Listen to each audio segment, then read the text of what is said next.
Hi friends, ഇത്തവണത്തെ ഓണത്തിന് 3-4 ദിവസം ലീവ് ഉണ്ടായിരുന്നു. ജിപ്മറിൽ എൻ്റെ ഒപ്പം ഒരുമിച്ച് ജോലി ചെയ്തിരുന്ന അഫ്സലും ഉബൈദും നാട്ടിൽ വന്നിട്ടുണ്ട്. അവർ മലപ്പുറം മഞ്ചേരിയിലാണ്.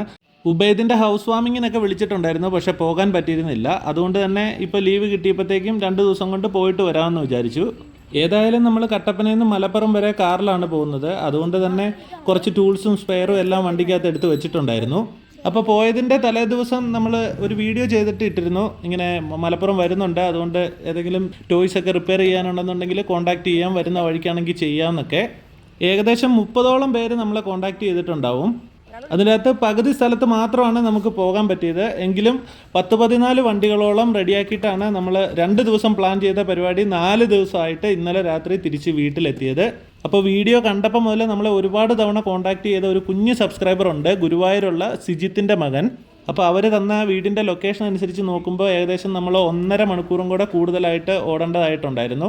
ഒരുപാട് ലേറ്റ് ആയതുകൊണ്ട് എന്നാൽ പിന്നീട് ഒരു ദിവസം അല്ലെങ്കിൽ കൊറിയർ ചെയ്ത് തന്നാൽ മതിയെന്ന് പറഞ്ഞപ്പോഴത്തേക്കും ആ മോന് ഇന്ന് തന്നെ അത് റിപ്പയർ ചെയ്ത് കിട്ടണം എന്നുള്ള ഒരു ആഗ്രഹം ഉണ്ടായിരുന്നു.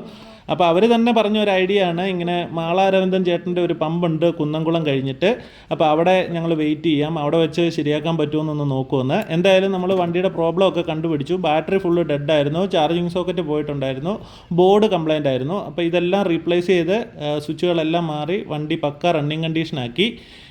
അത്യാവശ്യം കാര്യങ്ങളൊക്കെ, അതായത് വണ്ടി എങ്ങനെ സൂക്ഷിക്കണമെന്നും കേടായി കഴിഞ്ഞാൽ എന്തൊക്കെയാണ് ഫസ്റ്റ് ചെക്ക് ചെയ്യേണ്ടതെന്നൊക്കെ കൃത്യമായിട്ട് സിജിത്തിന് പറഞ്ഞ് മനസ്സിലാക്കിയിട്ടുണ്ട്.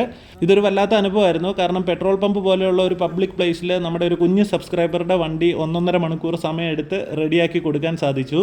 ഇത് കണ്ടിട്ട് ഒരുപാട് പേര് വന്ന് എന്നോട് ചോദിക്കുന്നുണ്ടായിരുന്നു, സ്ഥിരമായിട്ട് ഇവിടെയാണോ റിപ്പയർ ചെയ്യുന്നത്, ഇവിടെ കാണുമോ എന്നൊക്കെ. ഈ വർക്കും തീർത്ത് 140 കിലോമീറ്റർ ഓടിയാലാണ് നാളെ ഹോസ്പിറ്റലിൽ എനിക്ക് ഈവനിങ് ഡ്യൂട്ടിക്ക് കയറാൻ സാധിക്കുക. അപ്പോൾ എന്തായാലും വണ്ടിയുടെ പണി തീർത്ത് കഴിഞ്ഞപ്പോഴത്തേക്ക് ആ കുഞ്ഞ് സബ്സ്ക്രൈബർ പെട്രോൾ പമ്പിനകത്ത് കൂടി നല്ല രീതിയിൽ ആ വണ്ടി ടെസ്റ്റ് ഡ്രൈവ് ചെയ്തു. രാത്രി 9:30-10 മണിയൊക്കെ ആയിട്ടുണ്ടായിരുന്നു. അതുകൊണ്ട് തന്നെ വലിയ തിരക്കും കാര്യങ്ങളൊന്നും ഇല്ലായിരുന്നു. നമ്മുടെയൊക്കെ പ്രിയപ്പെട്ട അനശ്വരനായ നടൻ മാളാരവിന്ദൻ ചേട്ടൻ്റെ മോൻ്റെ പെട്രോൾ പമ്പായിരുന്നു. സ്റ്റാഫിൻ്റെയൊക്കെ ഭാഗത്തുനിന്ന് നല്ല കോപ്പറേഷൻ ഉണ്ടായിരുന്നു.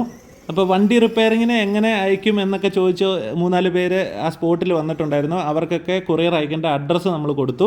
ഗുരുവായൂരിന്ന് കുന്നംകുളം വരെ രാത്രി 9 മണിക്ക് ഇതുപോലെ സ്കൂട്ടിയുടെ പുറകിൽ ഇത്രയും വലിയൊരു വണ്ടി ഒക്കെ വെച്ച് കെട്ടിക്കൊണ്ട് വന്നപ്പോൾ തന്നെ നമുക്ക് മനസ്സിലാക്കാം അവൻ എത്രത്തോളം ആഗ്രഹിക്കുന്നുണ്ട് ആ വണ്ടി റിപ്പയർ ചെയ്തെടുക്കണമെന്നുള്ളത്. അപ്പോൾ thank you for watching this video. Thank you.